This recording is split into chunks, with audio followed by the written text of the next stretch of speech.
Saúdo a todos com a graça, com a paz do Senhor Jesus Cristo.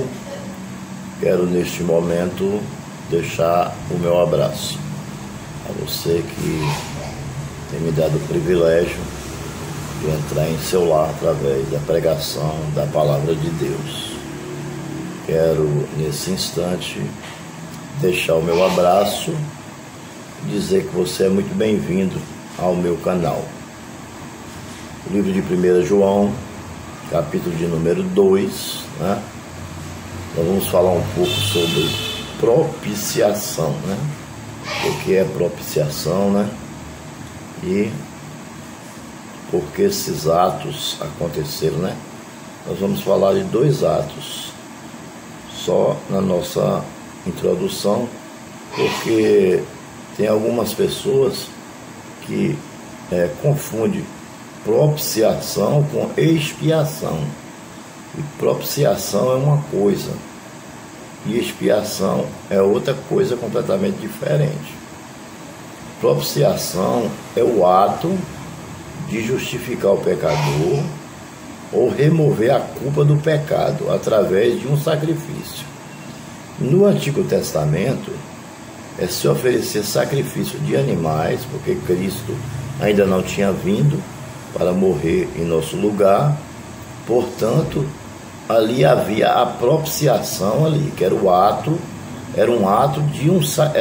através de um sacrifício que tirava a culpa do pecado do homem. Amém? Tudo que você cometeu durante o ano, você ia naquela festa anual e sacrificava ali um animal. Amém? O sangue era aspergido e a carne era queimada no sacrifício, na mesa de sacrifício, que subia aquela fumaça, ela subia como aroma suave às narinas do Senhor. E quando ela era feita de forma como o Senhor ordenara, o Senhor recebia e descontava os pecados, né? Então, propiciação no Antigo Testamento é o ato de justificar o pecador ou remover a culpa do pecado através de um sacrifício. Hoje, propiciação continua sendo a mesma coisa. É um ato de justificar o pecador ou remover a culpa do pecado, só que não mais através de sangue de animais, e nem de carne, e nem de sacrifício de animais, mas sim através do próprio Jesus Cristo, que veio à terra e morreu por nós para nos salvar. Assim, ele, morrendo por nós na cruz para nos salvar, houve derramamento de sangue, só que não foi de animal, foi do próprio Jesus Cristo, foi de Deus, a segunda pessoa da Trindade, que é Jesus Cristo, e a segunda pessoa da Trindade é Deus. Jesus Cristo é Deus. Então, ele viveu na terra 100% homem, 100% Deus, e se colocou no lugar de servo e morreu em nosso lugar para tirar a nossa culpa. Amém? Aí fez uma propiciação. Ele fez um ato de justificação do pecador. Ele removeu a nossa culpa através de um sacrifício, do seu próprio sacrifício. Só que para que isso se cumpra em nossa vida, é preciso que nós aceitamos esse sacrifício de Cristo e que nós nos entregamos a Ele. Amém? Nós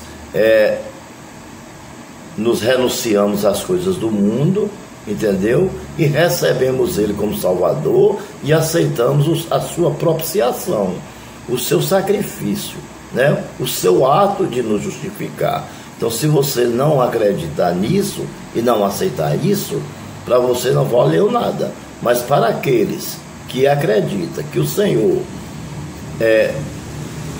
que houve um ato de propiciação através do Senhor Jesus Cristo para remover a culpa dos nossos pecados, aí você tem salvação. Basta que você acredite e se entregue ao Senhor Jesus. Já a palavra aí, expiação, né, quer dizer o seguinte: purificar, pagar pelos pecados. Dessa forma, ele foi pré-ordenado para realizar a expiação. Via a terra, sofreu o castigo de nossos pecados, e morrer na cruz e ressuscitar. Amém? Então, tem uma diferença aí. Tem uma diferença, entendeu? Por quê? Porque propiciação é o ato de justificar o pecador, de remover a culpa do pecador. E expiação é sofrer o castigo que era nosso, entendeu? É sofrer uma coisa em nosso lugar. Ele tomou a nossa culpa para ele. Ele sofreu em nosso lugar. Ele foi castigado em um calvário de 18 horas. E por que ele fez isso? Por quê? Por amor da humanidade. Porque já pensou você chegar, o cara falar assim, ó, você vai levar 100 chicotadas, e você vai chegar lá e fala assim, não dê nele não, eu levo no lugar dele. Então o senhor fez isso. O senhor foi lá, as chicotadas que você ia levar, ele pegou para si, entendeu? A morte que você ia sofrer, ele pegou para si. Os pecados que você ia sofrer, que nunca ia ser perdoado, ele pegou para si. O sofrimento, as provações, tudo de ruim que nós íamos passar nesse mundo, o Senhor pegou para si. Pois bem, mas no caso nós vamos falar sobre propiciação, que é o ato de justificar o pecador ou remover a culpa do pecado, né, através de um sacrifício. Neste caso, o sacrifício único, que foi o de Jesus Cristo, apenas uma vez, não como o Antigo Testamento, que era de ano em ano. Esse não, é apenas uma vez. É o suficiente para nos justificar diante dos olhos do Senhor e tirar a nossa culpa, a culpa do pecado. Então vamos lá, primeiro versículo. Meus filhinhos, escrevo-lhes estas coisas para que vocês não pequem. Se porém alguém pecar, temos um intercessor junto ao Pai, Jesus Cristo justo. Tem algumas versões que diz, temos um advogado junto ao Pai. E tem outros que diz, temos um antecedor junto ao Pai.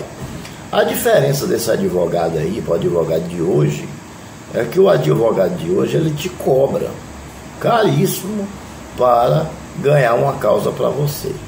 E muitas vezes há injustiças em meio a essas causas, não é verdade?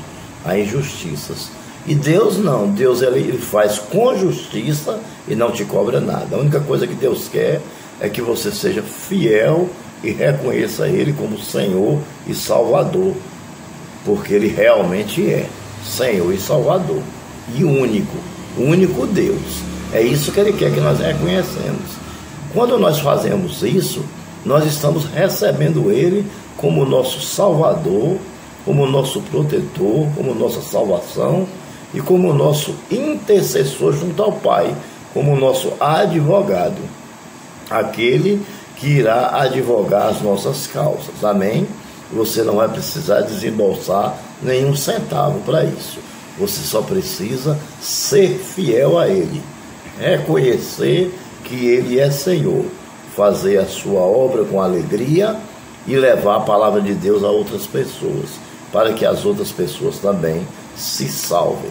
O Senhor morreu, não foi à toa, Ele morreu para salvar a humanidade. Então é necessário que essa palavra se espalhe, através de quê? Da proclamação do Evangelho. Isso é uma responsabilidade de quem? Da igreja do Senhor. Então não vamos ficar pregando só dentro da igreja, dentro de 4 paredes. É fácil e pode até salvar. Pode ter alguém que não é ainda cristão e ouvir e se salvar. Mas eu acho que é necessário fazermos mais do que isso, né? Sairmos para fora, né? Sairmos para fora para pregar a palavra de Deus, né? Não só dentro da igreja, mas nas ruas, nas praças, né? Eventos em outras cidades, em outros estados, né? No mundo inteiro. 2. Ele é a propiciação pelos nossos pecados, e não somente pelos nossos, mas também pelos pecados de todo o mundo. Esse todo o mundo são todas as pessoas, né? É no sentido de todas as pessoas. Ele não veio só para mim, ele não veio só para você, ele veio para todas as pessoas, para o mundo inteiro. Todo aquele que vier até mim, eu jamais o lançarei fora. Ele tem amor para dar para todo mundo, coisa que o ser humano não tem, né? Então, ele é a propiciação, ele é aquele que nos justifica, amém? Através de um sacrifício único, ele tirou a nossa culpa, a culpa do pecado, né? E ele fez isso não só por uma pessoa, ou por 10 pessoas, ou por 100 pessoas, ou por 1000 pessoas, mas por todas as pessoas do mundo inteiro. Todos aqueles que vierem até ele serão justificados aos seus olhos, serão regenerados e serão salvos. Amém? 3. Sabemos que o conhecemos se obedecermos aos seus mandamentos. Sabemos que o conhecemos se obedecermos aos seus mandamentos. Então, nós conhecemos o Senhor através dos mandamentos dele, e ele nos conhece através da nossa obediência aos seus mandamentos. Nós sabemos que existe uma lei de Deus, existe uma lei terrena e uma lei celestial. Existe a lei de Deus, e essa lei de Deus, ela está escrita na Bíblia. Se nós obedecermos essa Bíblia Sagrada, que agora não é só 10 mandamentos, mas sim uma Bíblia de 66 livros, com coisas extraordinárias que levam à salvação, então aí, com certeza, ele também nos reconhecerá. Agora, se nós, mesmo conhecendo, não obedecermos os seus mandamentos, então estamos perdidos. A nossa salvação, nós não temos a nossa salvação está perdida. Nós não vamos alcançar o reino de Deus, porque nós conhecemos e não queremos. 4. Aquele que diz, eu o conheço, mas não obedece aos seus mandamentos, é mentiroso, e a verdade não está nele. Amém? Então, é necessário haver o quê? A verdade, né? Se você não conhece a Deus, então você reconheça que não conhece e procure conhecer. Através de quê? Da leitura da palavra, de ir nos cultos, de procurar buscar a Deus em oração, a pedir a Ele que lhe dê mais conhecimento, lhe dê mais fé, para que você possa ter uma intimidade maior com Ele. Porque aquele que diz, eu o conheço, mas não obedece, então ele é mentiroso. Então, se a gente conhece a Bíblia, se a gente conhece os mandamentos, se a gente conhece a Deus, então nós temos que obedecer a Ele. Amém? Ou então somos mentirosos e a verdade não está nele. Amém? E a mentira, ela leva ao inferno, mas a verdade, ela leva ao reino de Deus. 5. Mas se alguém obedece a sua palavra, nele verdadeiramente o amor de Deus está aperfeiçoado. Amém? Então veja só, Deus vai aperfeiçoar em você o amor dele, entendeu? Colocando em você, através do Espírito Santo, o seu amor. Por quê? Porque você verdadeiramente obedece e conhece a sua palavra. Amém? Então, se você obedece e conhece, o amor de Deus está em você. Agora, Deus, a cada dia, Ele vai aperfeiçoando em você o amor. As coisas vão acontecendo, é como se algo estivesse melhorando a cada dia. Estivesse melhorando a cada dia. Amém? A cada dia a sua vida vai crescendo. Vai ser uma coisa crescente. Crescente no amor de Deus. Crescente na sabedoria de Deus. Amém? Crescente no estudo da palavra. Crescente na oração. Crescente no amor ao próximo. Não? Crescente no afinco, na vontade de fazer as coisas do Senhor. Desta forma, sabemos que estamos nele. Só assim é que vamos ter certeza absoluta que estamos no Senhor. Mas se a gente não tem amor para com o nosso próximo, você pode ter certeza de uma coisa: você não tem Deus. Você pode até ter aquela vontade de ter, mas você ainda não tem, ainda falta algo para completar o amor de Deus, para aperfeiçoar o amor de Deus em sua vida. Para encerrar, número 6, versículo 6. Aquele que afirma que permanece nele deve andar como ele andou. Como é que Jesus andou? Jesus, ele nunca pecou, isso é impossível da gente não pecar, tudo bem. Mas Jesus era um homem de bom exemplo, nós podemos dar bom exemplo, dentro de nossa casa, nosso bairro. Jesus era um homem que vivia em santidade. Nós não podemos ser santos como ele, mas nós podemos nos separar do pecado e nos santificando a cada dia, para ir nos aperfeiçoando a cada dia diante da santificação, né? Que é uma coisa muito importante. Jesus era um homem que orava. Nós podemos orar, é só a gente querer. A gente tem uma boca, tem joelhos para ajoelhar, ou se quiser pode orar sentado, não importa a posição, é importante que o seu coração, que seja toda a sua alma, todo o seu coração, todo o seu entendimento. Amém? Jesus pregava a palavra, nós também podemos pregar a palavra, porque ele nos deu entendimento para isso. Amém? Jesus era humilde, nós também podemos ser humildes também. Amém? Jesus, tudo que Jesus fazia, ele pedia autorização ao Pai. Nós também podemos pedir autorização ao Pai em tudo que vamos fazer. Então, nós podemos imitar a Cristo, como Paulo disse, sejam meus imitadores, como eu fui de Cristo. Então, nós podemos imitar a Cristo, né? Tentar imitar Ele, mesmo que nós não conseguimos imitar como Ele realmente era, mas pelo menos tentarmos, né? Porque aquele que afirma que permanece nele deve andar como ele andou. Amém? Isso em todos os aspectos. Dentro da igreja, fora da igreja, qualquer canto que você for, você tem que ser um homem de bons exemplos, de amor no coração, um bom aconselhador, entendeu?